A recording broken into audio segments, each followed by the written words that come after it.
أعوذ بالله من الشيطان الرجيم. بسم الله الرحمن الرحيم. ألف لام ميم. ذلك الكتاب لا ريب فيه هدى للمتقين الذين يؤمنون بالغيب ويقيمون الصلاة ومما رزقناهم ينفقون والذين يؤمنون بما أنزل إليك وما أنزل من قبلك وبالآخرة هم يوقنون أولئك على هدى من ربهم وأولئك هم المفلحون. إن الذين كفروا سواء عليهم أأنذرتهم أم لم تنذرهم لا يؤمنون. ختم الله على قلوبهم وعلى سمعهم وعلى أبصارهم غشاوة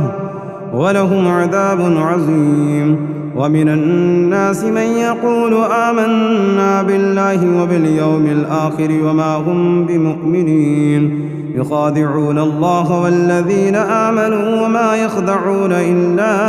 أنفسهم وما يشعرون. في قلوبهم مرض فزادهم الله مرضا ولهم عذاب أليم بما كانوا يكذبون. وإذا قيل لهم لا تفسدوا في الأرض قالوا إنما نحن مصلحون ألا إنهم هم المفسدون ولكن لا يشعرون. وإذا قيل لهم آمنوا كما آمن السفهاء كما آمن الناس قالوا ونؤمن كما آمن السفهاء ألا إنهم هم السفهاء ولكن لا يعلمون. وإذا لقوا الذين آمنوا قالوا آمنا وإذا خلوا إلى شياطينهم قالوا إنا معكم إنما نحن مستهزئون. الله يستهزئ بهم ويمدهم في طغيانهم يعمهون. أولئك الذين اشتروا الضلالة بالهدى فما ربحت تجارتهم وما كانوا مهتدين. مثلهم كمثل الذي استوقد نارا فلما أضاءت ما حوله ذهب الله بنورهم وتركهم في ظلمات لا يبصرون. صم بكم عمي فهم لا يرجعون. أو كصيب من السماء فيه ظلمات ورعد وبرق يجعلون أصابعهم في آذانهم من الصواعق حذر الموت والله محيط بالكافرين. يكاد البرق يخطف أبصارهم كلما أضاء لهم مشوا فيه وإذا أظلم عليهم قاموا ولو شاء الله لذهب بسمعهم وأبصارهم إن الله على كل شيء قدير. يا أيها الناس اعبدوا ربكم الذي خلقكم والذين من قبلكم لعلكم تتقون. الذي جعل لكم الأرض فراشا والسماء بناء وأنزل من السماء ماء فأخرج به من الثمرات رزقا لكم فلا تجعلوا لله أندادا وأنتم تعلمون. وإن كنتم في ريب مما نزلنا على عبدنا فأتوا بسورة من مثله وادعوا شهداءكم من دون الله إن كنتم صادقين. فإن لم تفعلوا ولن تفعلوا فاتقوا النار التي وقودها الناس والحجارة أعدت للكافرين. وبشر الذين آمنوا وعملوا الصالحات أن لهم جنات تجري من تحتها الأنهار كلما رزقوا منها من ثمرة رزقا قالوا هذا الذي رزقنا من قبل وأتوا به متشابها ولهم فيها أزواج مطهرة وهم فيها خالدون. إن الله لا يستحيي أن يضرب مثلا ما بعودة فما فوقها فأما الذين آمنوا فيعلمون أنه الحق من ربهم وأما الذين كفروا فيقولون ماذا أراد الله بهذا مثلا يضل به كثيرا ويهدي به كثيرا وما يضل به إلا الفاسقين الذين ينقضون عهد الله من بعد ميثاقه ويقطعون ما أمر الله به أن يوصل ويفسدون في الأرض أولئك هم الخاسرون كيف تكفرون بالله وكنتم أمواتا فأحياكم ثم يميتكم ثم يحييكم ثم إليه ترجعون هو الذي خلق لكم ما في الأرض جميعا ثم استوى إلى السماء فسواهن 7 سماوات وهو بكل شيء عليم وإذ قال ربك للملائكة إني جاعل في الأرض خليفة قالوا أتجعل فيها من يفسد فيها ويسفك الدماء ونحن نسبح بحمدك ونقدس لك قال إني أعلم ما لا تعلمون وعلم آدم الأسماء كلها ثم عرضهم على الملائكة فقال أنبئوني بأسماء هؤلاء إن كنتم صادقين قالوا سبحانك لا علم لنا إلا ما علمتنا إنك أنت العليم الحكيم قال يا آدم أنبئهم بأسمائهم فلما أنبأهم بأسمائهم قال ألم أقل لكم إني أعلم غيب السماوات والأرض وأعلم ما تبدون وما كنتم تكتمون وإذ قلنا للملائكة اسجدوا لآدم فسجدوا إلا إبليس أبى واستكبر وكان من الكافرين وقلنا يا آدم اسكن أنت وزوجك الجنة وكلا منها رغدا حيث شئتما ولا تقربا هذه الشجرة فتكونا من الظالمين فأضلهما الشيطان عنها فأخرجهما مما كانا فيه وقلنا اهبطوا بعضكم لبعض عدو ولكم في الأرض مستقر ومتاع إلى حين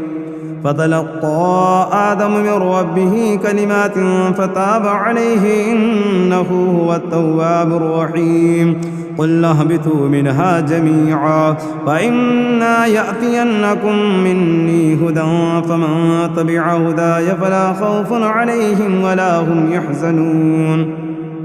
والذين كفروا وكذبوا بآياتنا أولئك أصحاب النار هم فيها خالدون يا بني إسرائيل اذكروا نعمتي التي أنعمت عليكم وأوفوا بعهدي أوف بعهدكم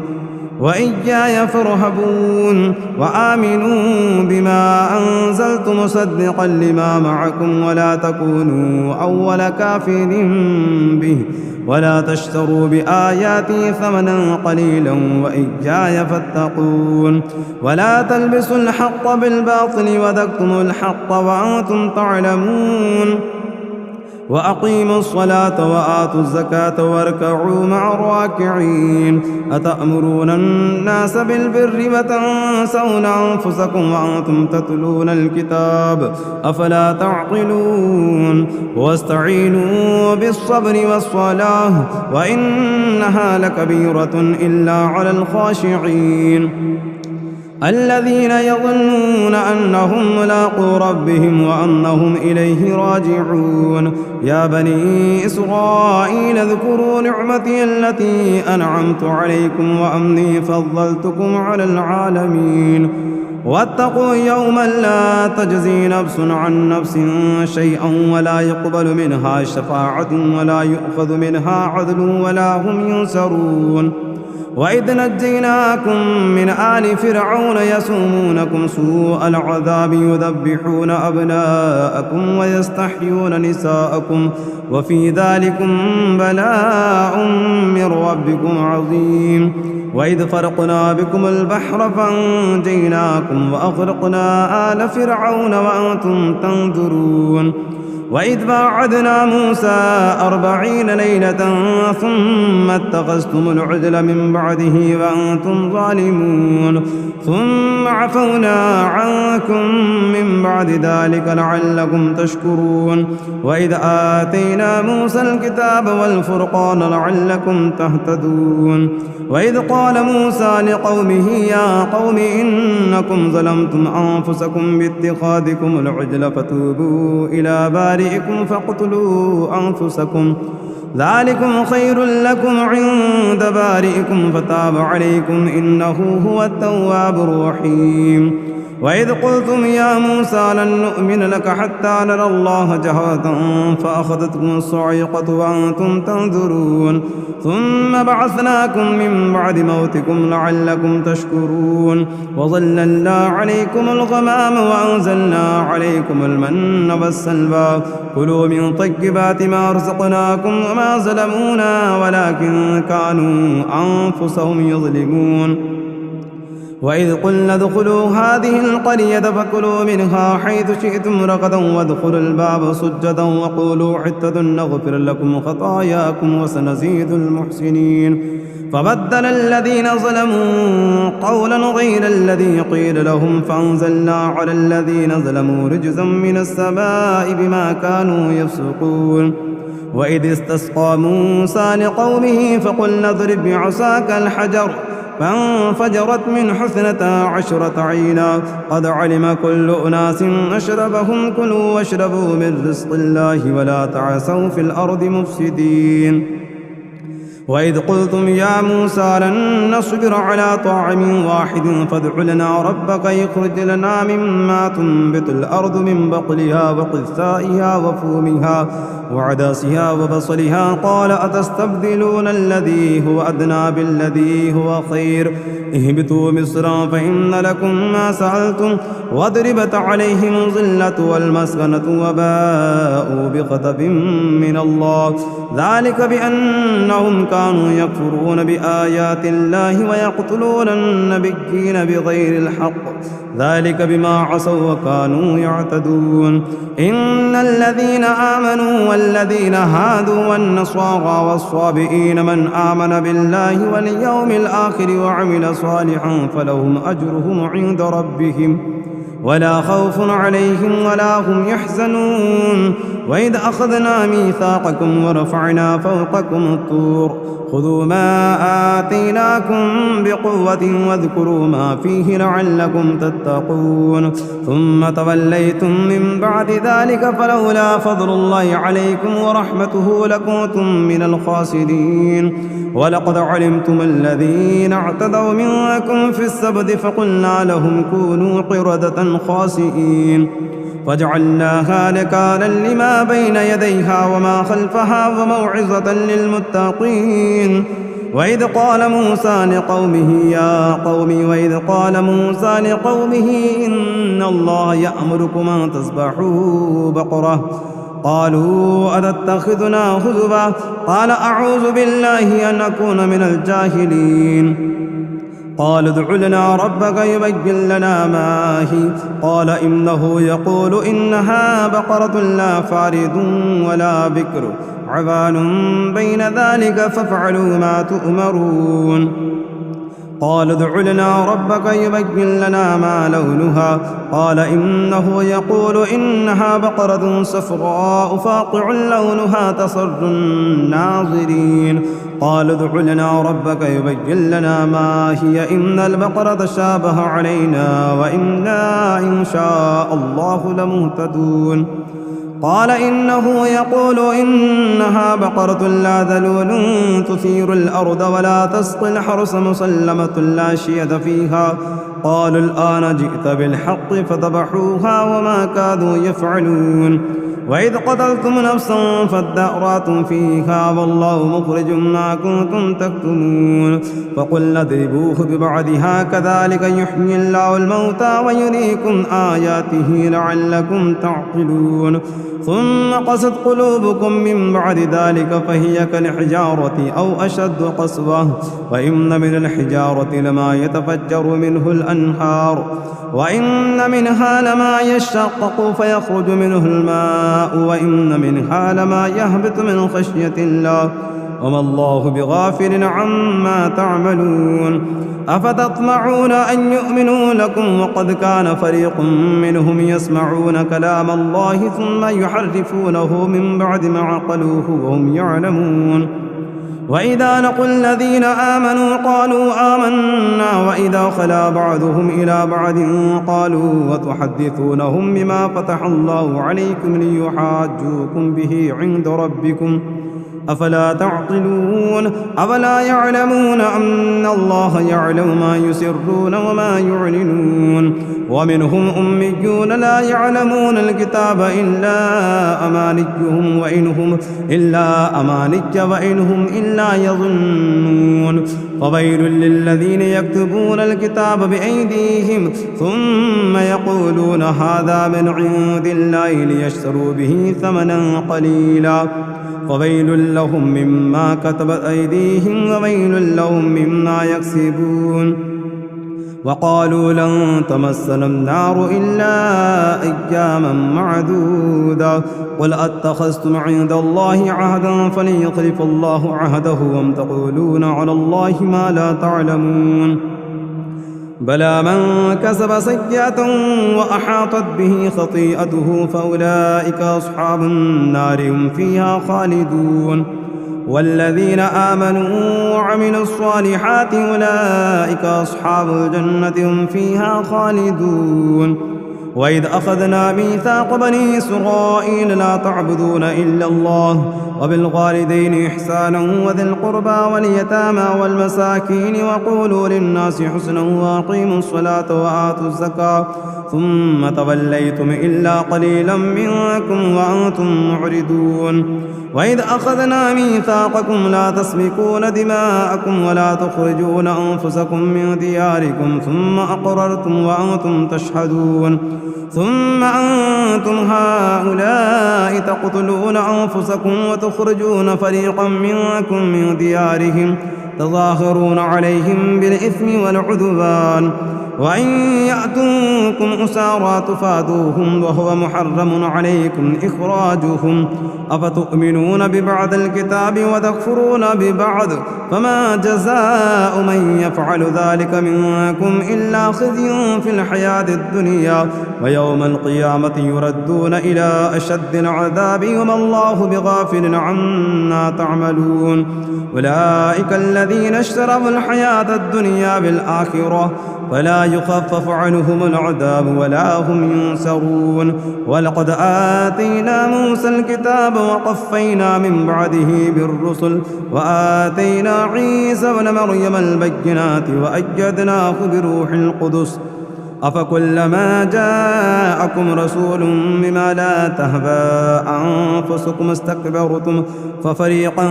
كذبتم وفريقا تقتلون وقالوا قلوبنا غلف بل لعنهم الله بكفرهم فقليلا ما يؤمنون ولما جاءهم كتاب من عند الله مصدق لما معهم وكانوا من قبل يستفتحون على الذين كفروا فلما جاءهم ما عرفوا كفروا به فلعنة الله على الكافرين بئس ما اشتروا به أنفسهم أن يكفروا بما أنزل الله بغيا أن ينزل الله من فضله على من يشاء من عباده فباءوا بغضب على غضب وللكافرين عذاب مهين وإذا قيل لهم آمنوا بما أنزل الله قالوا نؤمن بما أنزل علينا ويكفرون بما وراءه وهو الحق مصدقا لما معهم قل فلم تقتلون أنبياء الله من قبل إن كنتم مؤمنين ولقد جاءكم موسى بالبينات ثم اتخذتم العجل من بعده وأنتم ظالمون وإذ أخذنا ميثاقكم ورفعنا فوقكم الطور خذوا ما آتيناكم بقوة واذكروا قالوا سمعنا بقوة واسمعوا قالوا سمعنا وعصينا وأشربوا في قلوبهم العجل بكفرهم قل بئس ما يأمركم به إيمانكم إن كنتم مؤمنين قل إن كانت لكم الدار الآخرة عند الله خالصة من دون الناس فتمنوا الموت إن كنتم صادقين ولن يتمنوه أبدا بما قدمت أيديهم والله عليم بالظالمين ولتجدنهم أحرص الناس على حياة ومن الذين أشركوا يود أحدهم لو يعمر 1000 سنة وما هو بمزحزحه من العذاب أن يعمر والله بصير بما يعملون قل من كان عدوا لجبريل فإنه نزله على قلبك بإذن الله مصدقا لما بين يديه وهدى وبشرى للمؤمنين من كان عدوا لله وملائكته ورسله وجبريل وميكال فإن الله عدو للكافرين ولقد أنزلنا إليك آيات بينات وما يكفر بها إلا الفاسقون أفكلما عاهدوا عهدا نبذه فريق منهم بل أكثرهم لا يؤمنون ولما جاءهم رسول من عند الله مصدق لما معهم نبذ فريق من الذين أوتوا كتاب الله وراء ظهورهم كأنهم لا يعلمون واتبعوا ما تتلو الشياطين على ملك سليمان وما كفر سليمان ولكن الشياطين كفروا يعلمون الناس السحر وما أنزل على الملكين ببابل هاروت وماروت وما يعلمان من أحد حتى يقولا إنما نحن فتنة فلا تكفر فيتعلمون منهما ما يفرقون به بين المرء وزوجه وما هم بضارين به من أحد إلا بإذن الله ويتعلمون ما يضرهم ولا ينفعهم ولقد علموا لمن اشتراه ما له في الآخرة من خلاق ولبئس ما شروا به أنفسهم لو كانوا يعلمون ولو أنهم آمنوا واتقوا لمثوبة من عند الله خير لو كانوا يعلمون يا أيها الذين آمنوا لا تقولوا راعنا وقولوا انظرنا واسمعوا وللكافرين عذاب أليم ما يود الذين كفروا من أهل الكتاب ولا المشركين أن ينزل عليكم من خير من ربكم والله يختص برحمته من يشاء والله ذو الفضل العظيم ما ننسخ من آية أو ننسها نأت بخير منها أو مثلها ألم تعلم أن الله على كل شيء قدير ألم تعلم أن الله له ملك السماوات والأرض وما لكم من دون الله من ولي ولا نصير أم تريدون أن تسألوا رسولكم كما سئل موسى من قبل ومن يتبدل الكفر بالإيمان فقد ضل سواء السبيل ود كثير من أهل الكتاب لن يردونكم من بعد إيمانكم كفارا حسدا من عند أنفسهم من بعد ما تبين لهم الحق فاعفوا واصفحوا حتى يأتي الله بأمره إن الله على كل شيء قدير وأقيموا الصلاة وآتوا الزكاة وما تقدموا لأنفسكم من خير تجدوه عند الله إن الله بما تعملون بصير وقالوا لن يدخل الجنة إلا من كان هودا أو نصارى تلك أمانتهم قل هاتوا برهانكم إن كنتم صادقين بلى من أسلم وجهه لله وهو محسن فله أجره عند ربه ولا خوف عليهم ولا هم يحزنون وقالت اليهود ليست النصارى على شيء وقالت النصارى وليست اليهود على شيء وهم يتلون الكتاب كذلك قال الذين لا يعلمون مثل قولهم والله يحكم بينهم يوم القيامة فيما كانوا فيه يختلفون ومن أظلم ممن منع مساجد الله أن يذكر فيها اسمه وسعى في خرابها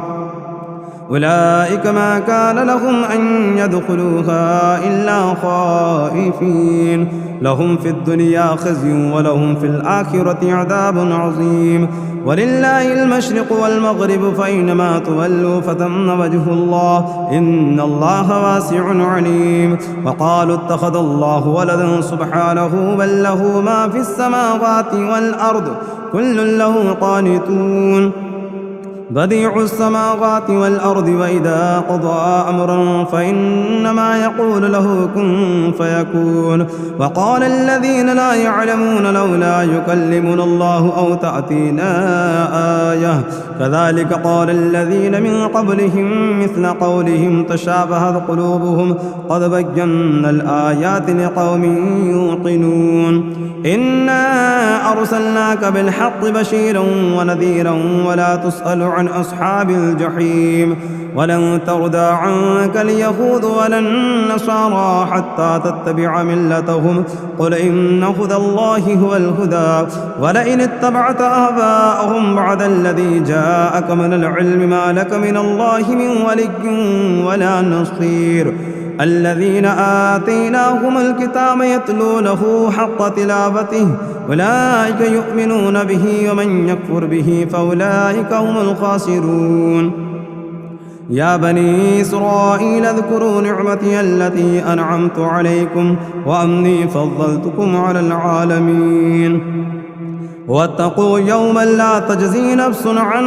نفس شيئا ولا يقبل منها عدل ولا تنفعها شفاعة ولا هم ينصرون وإذ ابتلى إبراهيم ربه بكلمات فأتمهن قال إني جاعلك للناس إماما قال ومن ذريتي قال لا ينال عهد الظالمين وإذ جعلنا البيت مثابة للناس وأمنا واتخذوا من مقام إبراهيم مصلى وعهدنا إلى إبراهيم وإسماعيل وإسماعيل أن طهرا بيت للطائفين والعاكفين والركع السجود وإذ قال إبراهيم رب اجعل هذا بلدا آمنا وارزق أهله من الثمرات من آمن منهم بالله واليوم الآخر قال ومن كفر فأمتعه قليلا ثم أضطره إلى عذاب النار وبئس المصير وإذ يرفع إبراهيم القواعد من البيت وإسماعيل ربنا تقبل منا إنك أنت السميع العليم ربنا واجعلنا مسلمين لك ومن ذريتنا أمة مسلمة لك وأرنا مناسكنا وتب علينا إنك أنت التواب الرحيم ربنا وابعث فيهم رسولا منهم يتلو عليهم آياتك ويعلمهم الكتاب والحكمة ويزكيهم إنك أنت العزيز الحكيم ومن يرغب عن ملة إبراهيم إلا من سفي نفسه ولقد اصطفيناه في الدنيا وإنه في الآخرة لمن الصالحين إذ قال له ربه أسلم قال أسلمت لرب العالمين ووصى بها إبراهيم بنيه ويعقوب يا بني إن الله اصطفى لكم الدين فلا تموتن إلا وأنتم مسلمون أم كنتم شهداء إذ حضر يعقوب الموت إذ قال لبنيه ما تعبدون من بعدي قالوا نعبد إلهك وإله آبائك إبراهيم وإسماعيل وإسحاق إله واحدا ونحن له مسلمون تلك أمة قد خلت لها ما كسبت ولكم ما كسبتم ولا تسألون عما كانوا يعملون وقالوا كونوا هودا أو نصارى تهتدوا قل بل ملة إبراهيم حنيفا وما كان من المشركين قولوا آمنا بالله وما أنزل إلينا وما أنزل إلى إبراهيم وإسماعيل وإسحاق وإسحاق ويعقوب والأسباط وما أوتي موسى وعيسى وما أوتي النبيون من ربهم لا نفرق بين أحد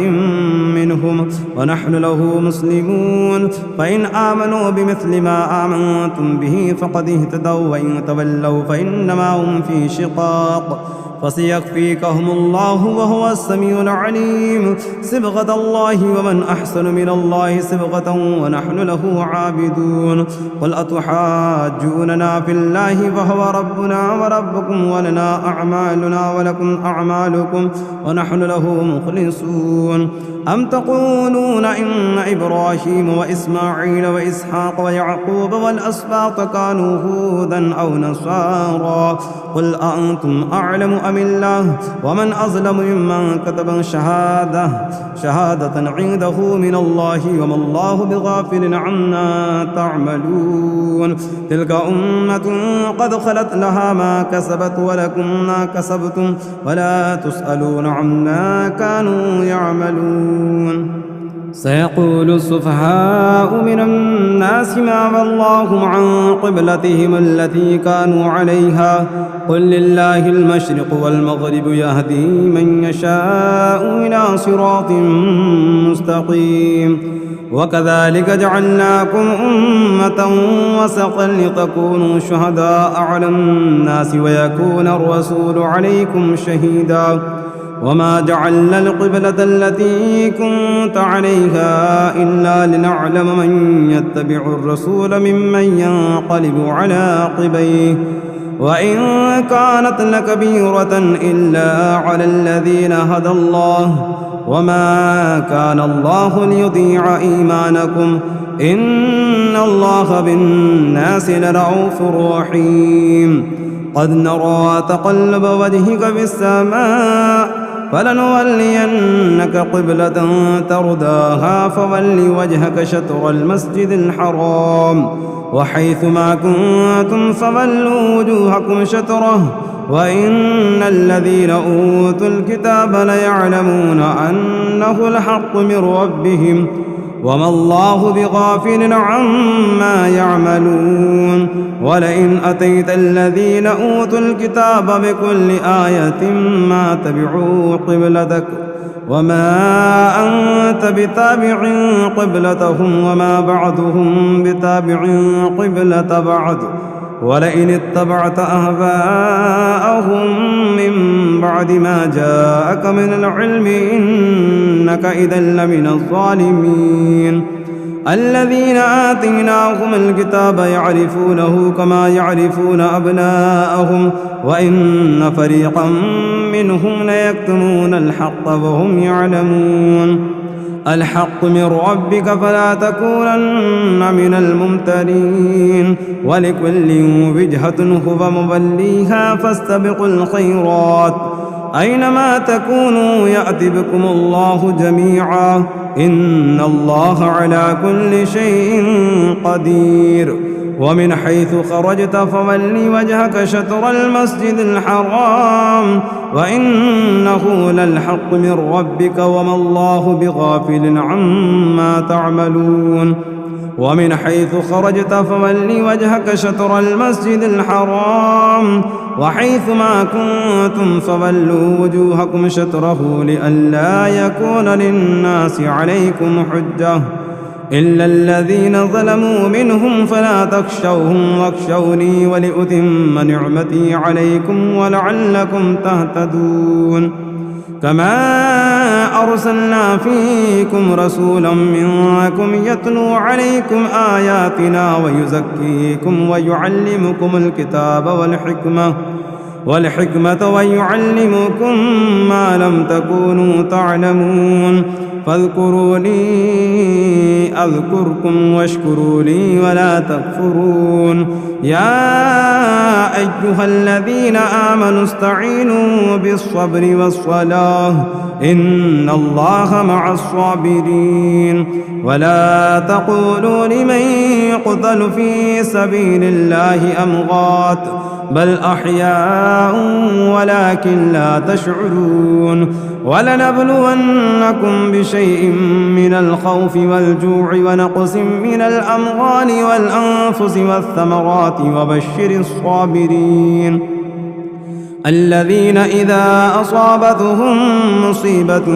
قالوا إنا لله وإنا إليه راجعون أولئك عليهم صلوات من ربهم ورحمة وأولئك هم المهتدون إن الصفا والمروة من شعائر الله فمن حج البيت أو اعتمر فلا جناح عليه أن يطوف بهما ومن تطوع خيرا فإن الله شاكر عليم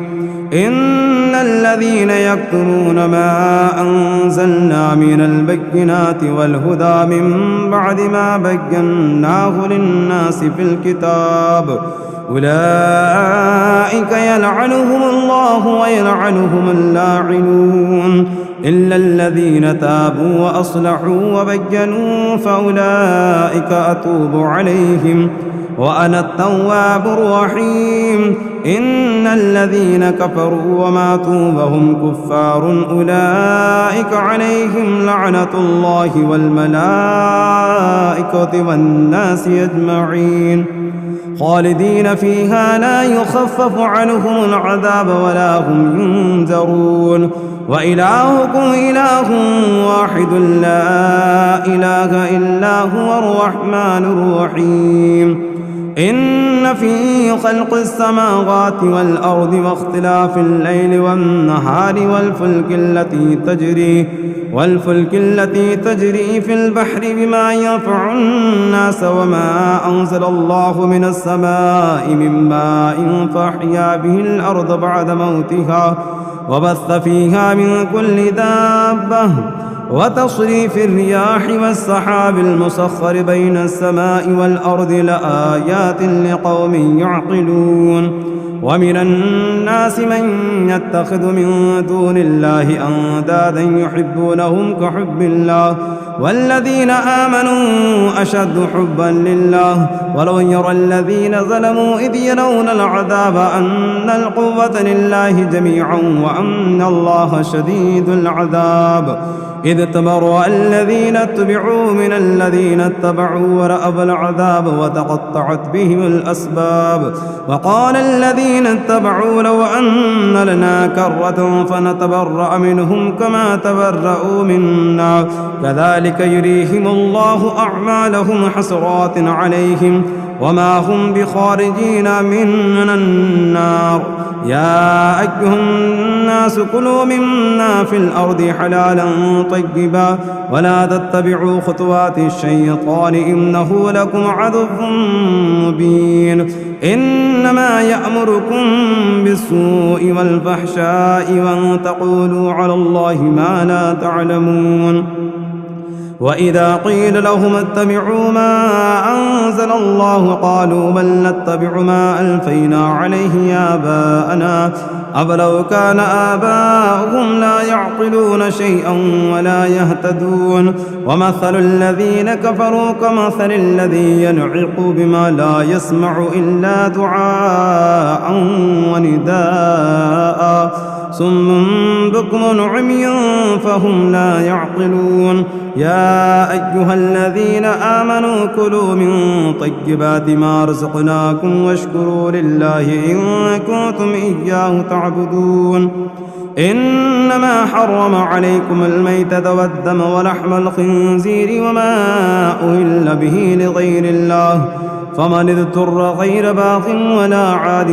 فلا إثم عليه إن الله غفور رحيم إن الذين يكتمون ما أنزل الله من الكتاب ويشترون به ثمنا قليلا أولئك ما يأكلون في بطونهم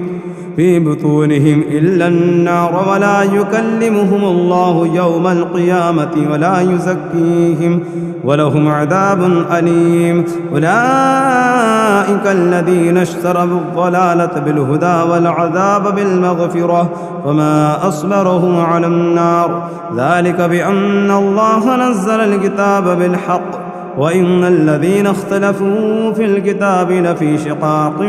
بعيد. ليس البر أن تولوا وجوهكم قبل المشرق والمغرب ولكن البر من آمن بالله واليوم الآخر والملائكة والكتاب والنبيين وآتى المال على حبه ذوي القربى واليتامى والمساكين وابن السبيل والسائلين وفي الرقاب وأقام الصلاة وآتى الزكاة والموفون بعهدهم إذا عهدوا والصابرين في البأساء والضراء وحين البأس أولئك الذين صدقوا وأولئك هم المتقون. يا أيها الذين آمنوا كتب عليكم القصاص في القتلى الحر بالحر والعبد بالعبد والأنثى بالأنثى فمن عفي له من أخيه شيء فاتباع بالمعروف وأداء إليه بإحسان ذلك تخفيف من ربكم ورحمة فمن اعتدى بعد ذلك فله عذاب أليم. ولكم في القصاص حياة يا أولي الألباب لعلكم تتقون. كتب عليكم إذا حضر أحدكم الموت إن ترك خيرا الوصية للوالدين والأقربين بالمعروف حقا على المتقين فمن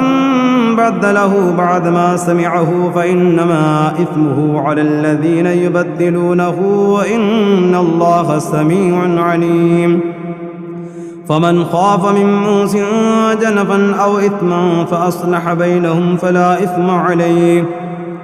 إن الله غفور رحيم. يا أيها الذين آمنوا كتب عليكم الصيام كما كتب على الذين من قبلكم لعلكم تتقون أياما معدودات فمن كان منكم مريضا أو على سفر فعدة من أيام أخر وعلى الذين يطيقونه فدية طعام مسكين فمن تطوع خيرا فهو خير له وأن تصوموا خير لكم إن كنتم تعلمون. شهر رمضان الذي أنزل فيه القرآن هدى للناس وبينات من الهدى والفرقان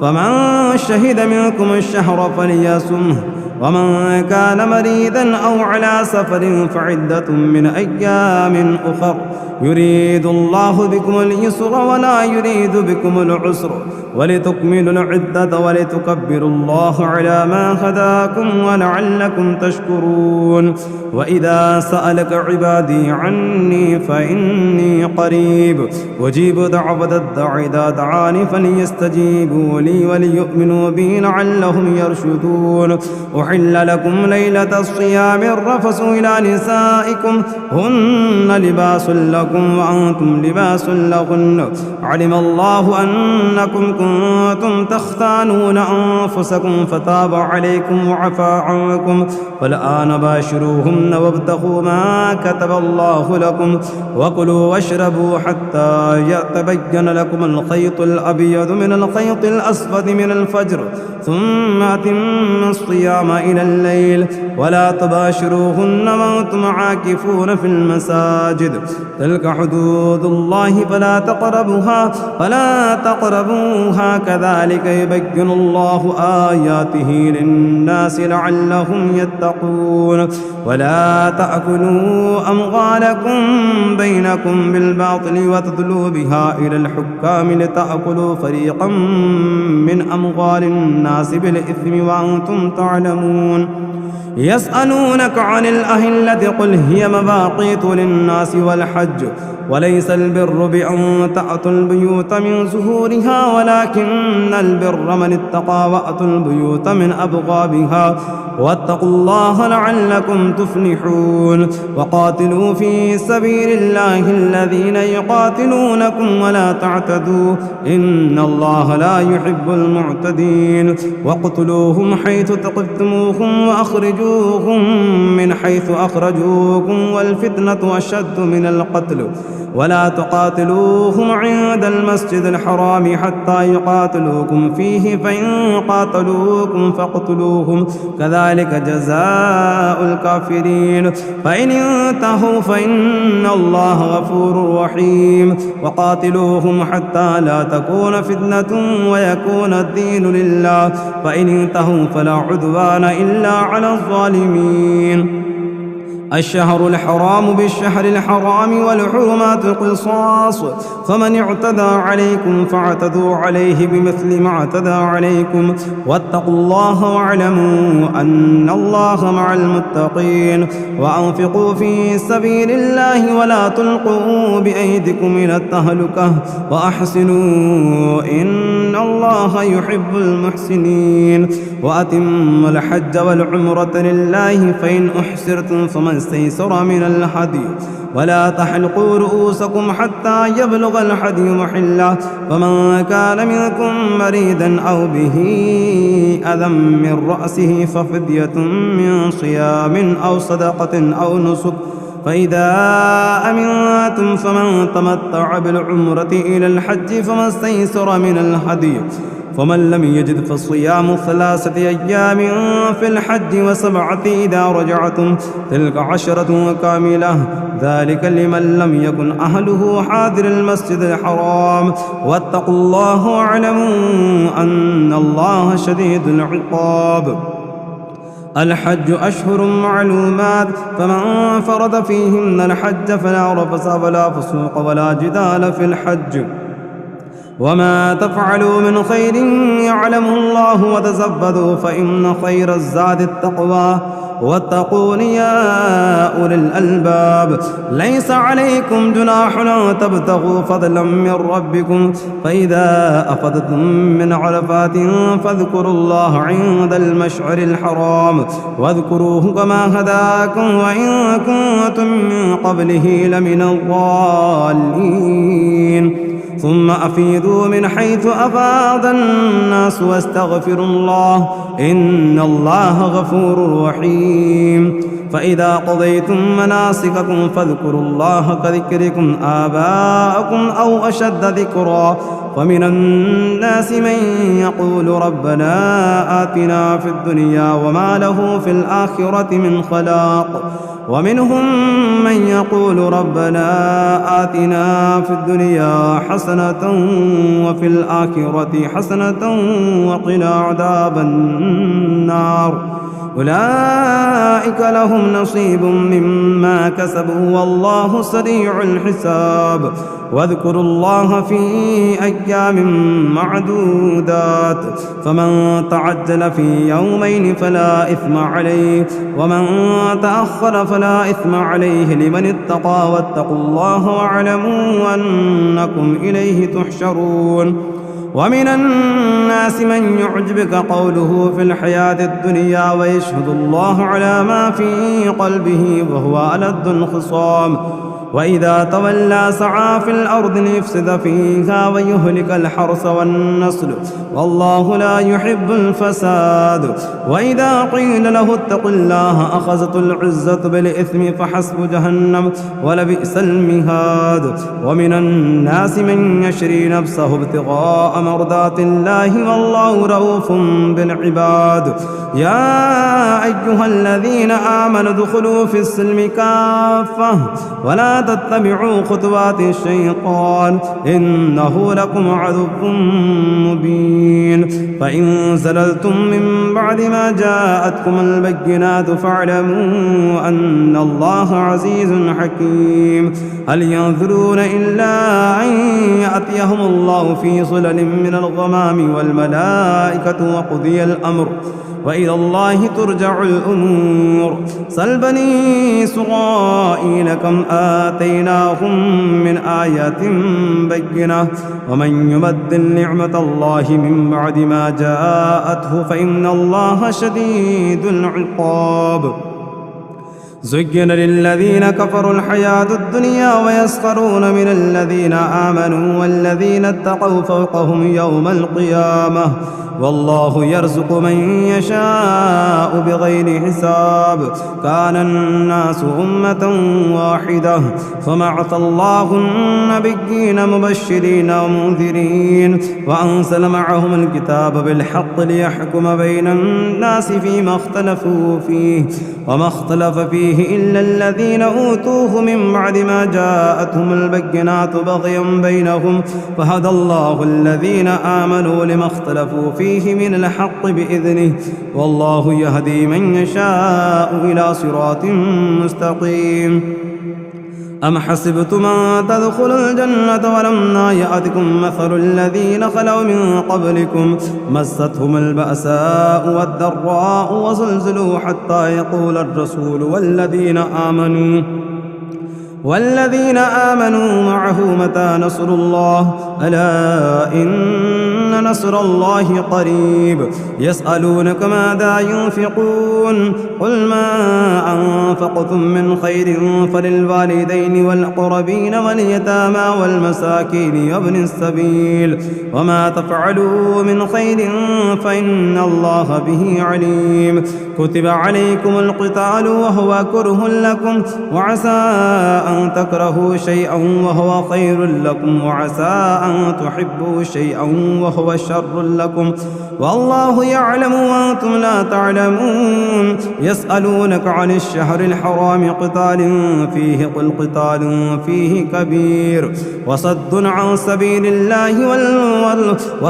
عن سبيل الله وكفر به والمسجد الحرام وإخراج أهله منه أكبر عند الله والفتنة أكبر من القتل ولا يزالون يقاتلونكم حتى يردوكم عن دينكم إن استطاعوا ومن يرتد منكم عن دينه فيمت وهو كافر فأولئك حبطت أعمالهم في الدنيا والآخرة وأولئك أصحاب النار هم فيها خالدون إن الذين آمنوا والذين هاجروا وجاهدوا في سبيل الله أولئك يرجون رحمة الله والله غفور رحيم يسألونك عن الخمر والميسر قل فيهما إثم كبير ومنافع للناس وإثمهما أكبر من نفعهما ويسألونك ماذا ينفقون قل العفو كذلك يبين الله لكم الآيات لعلكم تتفكرون في الدنيا والآخرة ويسألونك عن اليتامى قل إصلاح لهم خير وإن تخالطوهم فإخوانكم والله يعلم المفسد من المصلح ولو شاء الله لأعنتكم إن الله عزيز حكيم ولا تنكحوا المشركات حتى يؤمن ولأمة مؤمنة خير من مشركة ولو أعجبتكم ولا تنكحوا المشركين حتى يؤمنوا ولعبد مؤمن خير من مشرك ولو أعجبكم أولئك يدعون إلى النار والله يدعو إلى الجنة والمغفرة بإذنه ويبين آياته للناس لعلهم يتذكرون ويسألونك عن المحيض قل هو أذى فاعتزلوا النساء في المحيض ولا تقربوهن حتى يطهرن فإذا تطهرن فأتوهن من حيث أمركم الله إن الله يحب التوابين ويحب المتطهرين نساؤكم حرث لكم فأتوا حرثكم أنى شئتم وقدموا لأنفسكم واتقوا الله واعلموا أنكم ملاقوه وبشر المؤمنين ولا تجعلوا الله عرضة لأيمانكم أن تبروا وتتقوا وتصلحوا بين الناس والله سميع عليم لا يؤاخذكم الله باللغو في أيمانكم ولكن يؤاخذكم بما كسبت قلوبكم والله غفور حليم عليم. للذين يؤلون من نسائهم تربص 4 أشهر فإن فاءوا فإن الله غفور رحيم. وإن عزموا الطلاق فإن الله سميع عليم. والمطلقات يتربصن بأنفسهن 3 قروء ولا يحل لهن أن يكتمن ما خلق الله في أرحامهن إن كن يؤمن بالله واليوم الآخر وبعولتهن أحق بردهن في ذلك إن أرادوا إصلاحا ولهن مثل الذي عليهن بالمعروف وللرجال عليهن درجة والله عزيز حكيم. الطلاق 2 فإمساك بمعروف أو تسريح بإحسان. ولا يحل لكم أن تأخذوا مما آتيتموهن شيئا إلا أن يخافا ألا يقيما حدود الله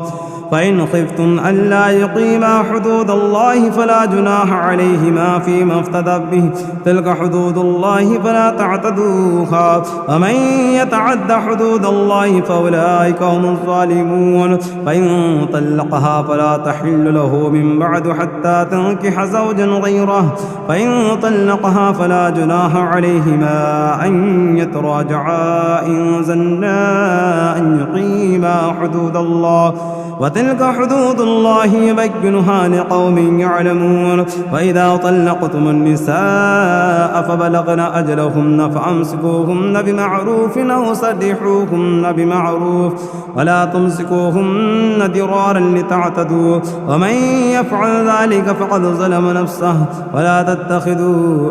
آيات الله هزوا واذكروا نعمة الله عليكم وما أنزل عليكم من الكتاب والحكمة يعظكم به واتقوا الله واعلموا أن الله بكل شيء عليم. وإذا طلقتم النساء فبلغن أجلهن فلا تعذلوهن أن ينكحن أزواجهن إذا ترادوا بينهم بالمعروف. ذلك يوعظ به من كان منكم يؤمن بالله واليوم الآخر ذلكم أزكى لكم وأطهر والله يعلم وأنتم لا تعلمون. والوالدات يرضعن أولادهن حولين كاملين لمن أراد أن يتم الرضاعة وعلى المولود له رزقهن وكسوتهن بالمعروف. لا تكلف نفس إلا وسعها. لا تضار والدة بولدها ولا مولود له بولده وعلى الوارث مثل ذلك فإن أراد فصالا عن تراض منهما وتشاور فلا جناح عليهما. وإن أردتم أن تسترضعوا أولادكم فلا جناح عليكم إذا سلمتم ما آتيتم بالمعروف واتقوا الله واعلموا أن الله بما تعملون بصير. والذين يتوفون منكم ويذرون أزواجا يتربصن بأنفسهن 4 أشهر و10 فإذا بلغن أجلهن فلا جناح عليكم فيما فعلن في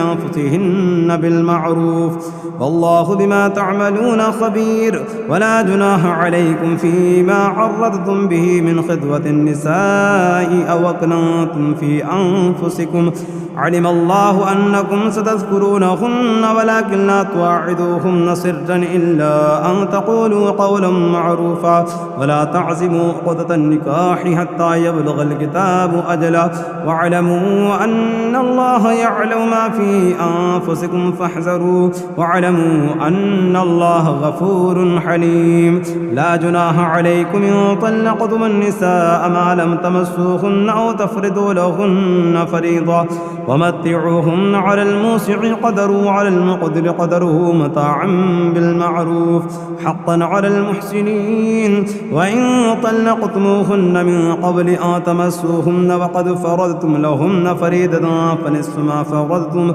إلا أن يعفون أو يعفو الذي بيده عقدة النكاح وأن تعفوا أقرب للتقوى ولا تنسوا الفضل بينكم إن الله بما تعملون بصير حافظوا على الصلوات والصلاة الوسطى وقوموا لله قانتين فإن خفتم فرجالا أو ركبانا فإذا أمنتم فاذكروا الله كما علمكم ما لم تكونوا تعلمون والذين يتوفون منكم ويذرون أزواجا وصية لأزواجهم متاعا إلى الحول غير إخراج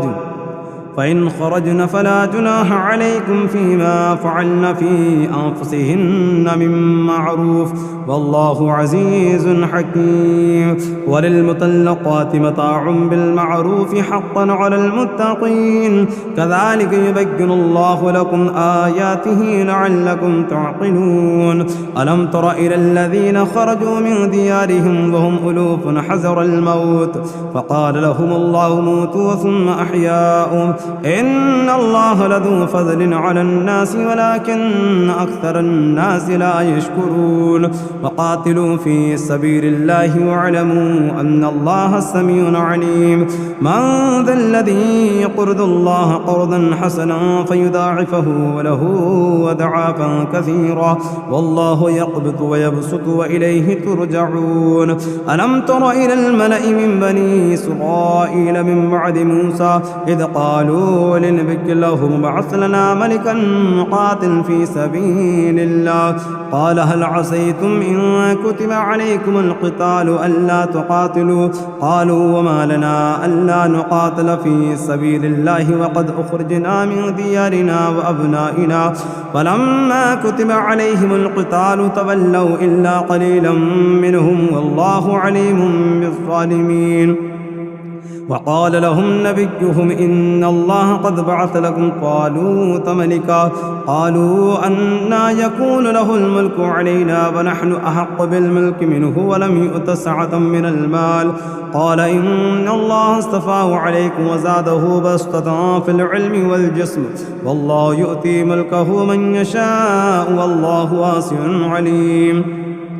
وقال لهم نبيهم إن آية ملكه أن يأتيكم التابوت في سكينة من ربكم وبقية مما ترك آل موسى وآل هارون تحمله الملائكة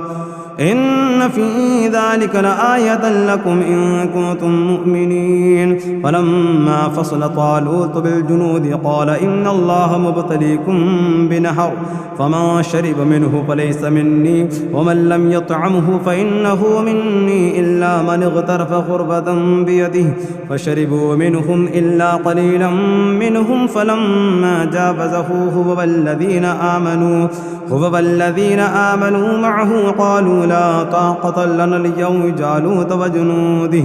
قال الذين يظنون أنهم ملاقوا الله كم من فئة قليلة غلبت فئة كثيرة بإذن الله والله مع الصابرين ولما برزوا لجالوت وجنوده قالوا ربنا أفرغ علينا صبرا وثبت أقدامنا وانصرنا على القوم الكافرين فهزموهم بإذن الله وقتل داود جالوت وآتاه الله الملك والحكمة وعلمه مما يشاء ولولا دفع الله الناس بعدهم ببعض لفسدت الأرض ولكن الله ذو فضل على العالمين تلك آيات الله نتلوها عليك بالحق وإنك لمن المرسلين تلك الرسل فضلنا بعدهم على بعض منهم من كلم الله ورفع بعدهم درجات وآتينا عيسى بن مريم البينات وأيدناه بروح القدس ولو شاء الله ما اقتتل الذين من بعدهم من بعد ما جاءتهم البينات ولكن اختلفوا فمنهم من آمن ومنهم من كفر ولو شاء الله ما اقتتلوا ولكن الله يفعل ما يريد. يا أيها الذين آمنوا أنفقوا مما رزقناكم من قبل أن يأتي يوم لا بيع فيه ولا خلة ولا شفاعة والكافرون هم الظالمون. الله لا إله إلا هو الحي القيوم لا تأخذه سنة ولا نوم له ما في السماوات وما في الأرض من ذا الذي يشفع عنده إلا بإذنه يعلم ما بين أيديهم وما خلفهم ولا يحيطون بشيء من علمه إلا بما شاء وسع كرسيه السماوات والأرض ولا يؤوده حفظهما وهو العلي العظيم. لا إكراه في الدين قد تبين الرشد من الغي فمن يكفر بالطاغوت ويؤمن بالله فقد استمسك بالعروة الوثقى لا انفصام لها والله سميع عليم. الله ولي الذين آمنوا يخرجهم من الظلمات إلى النور والذين كفروا أولياؤهم الطاغوت يخرجونهم من النور إلى الظلمات أولئك أصحاب النار هم فيها خالدون. ألم تر إلى الذي حاج إبراهيم في ربه أن آتاه الله الملك إذ قال إبراهيم ربي الذي يحيي ويميت قال أنا أحيي وأميت قال إبراهيم فإن الله يأتي بالشمس من المشرق فأت بها من المغرب فبهت الذي كفر والله لا يهدي القوم الظالمين. أو كالذي مر على قرية وهي خاوية على عروشها قال أنى يحيي هذه الله بعد موتها فأماته الله 100 عام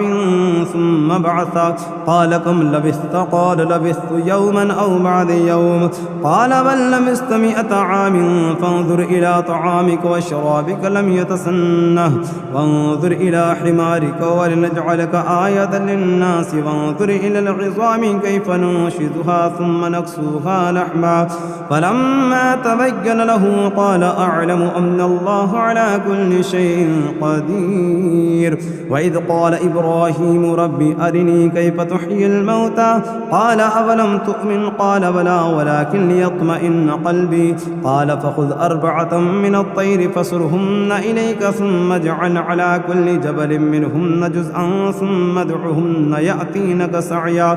واعلم أن الله عزيز حكيم. مثل الذين ينفقون أموالهم في سبيل الله كمثل حبة أنبتت 7 سنابل في كل سنبلة 100 حبة والله يضاعف لمن يشاء والله واسع عليم. الذين ينفقون أموالهم في سبيل الله ثم لا يتبعون ما أنفقوا منا ولا أذى لهم أجرهم عند ربهم ولا خوف عليهم ولا هم يحزنون. قول معروف ومغفرة خير من صدقة يتبعها أذى والله غني حليم. يا أيها الذين آمنوا لا تبطلوا صدقاتكم بالمن والأذى كالذي ينفق ماله رئاء الناس ولا يؤمن بالله واليوم الآخر فمثله كمثل صفوان عليه تراب فأصابه وابل فتركه صلدا لا يقدرون على شيء مما كسبوا والله لا يهدي القوم الكافرين. ومثل الذين ينفقون أموالهم ابتغاء مرضات الله وتثبيتا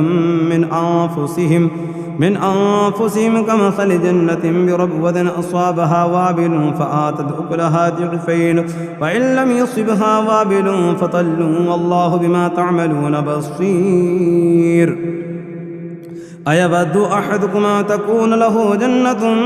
من نخيل وأعناب تجري من تحتها الأنهار له فيها من كل الثمرات وأصابه الكبر وله ذرية ضعفاء فأصابها إعصار فيه نار فاحترقت كذلك يبين الله لكم الآيات لعلكم تتفكرون. يا أيها الذين آمنوا أنفقوا من طيبات ما كسبتم ومما أخرجنا لكم من الأرض ولا تيمموا الخبيث منه تنفقون ولستم بآخذيه إلا أن تغمضوا فيه واعلموا أن الله غني حميد. الشيطان يعدكم الفقر ويأمركم بالفحشاء والله يعدكم مغفرة منه وفضلا والله واسع عليم. يؤتي الحكمة من يشاء ومن يؤت الحكمة فقد أوتي خيرا كثيرا وما يذكر إلا أولو الألباب. وما أنفقتم من نفقة أو نذرتم من نذر فإن الله يعلمه وما للظالمين من أنصار. إن تبدوا الصدقات فنعما هي وإن تخفوها وتؤتوها الفقراء فهو خير لكم ويكفر عنكم من سيئاتكم والله بما تعملون خبير. ليس عليك هداهم ولكن الله يهدي من يشاء وما تنفقوا من خير فلأنفسكم وما تنفقون إلا ابتغاء وجه الله وما تنفقوا من خير يوفى إليكم وأنتم لا تظلمون. للفقراء الذين أحصروا في سبيل الله لا يستطيعون ضربا في الأرض يحسبهم الجاهل أغنياء من التعفف تعرفهم بسيماهم لا يسألون الناس إلحافا وما تنفقوا من خير فإن الله به عليم. الذين ينفقون أموالهم بالليل والنهار سرا وعلانية فلهم أجرهم عند ربهم ولا خوف عليهم ولا هم يحزنون. الذين يأكلون الربا لا يقومون إلا كما يقوم الذي يتخبطه الشيطان من المس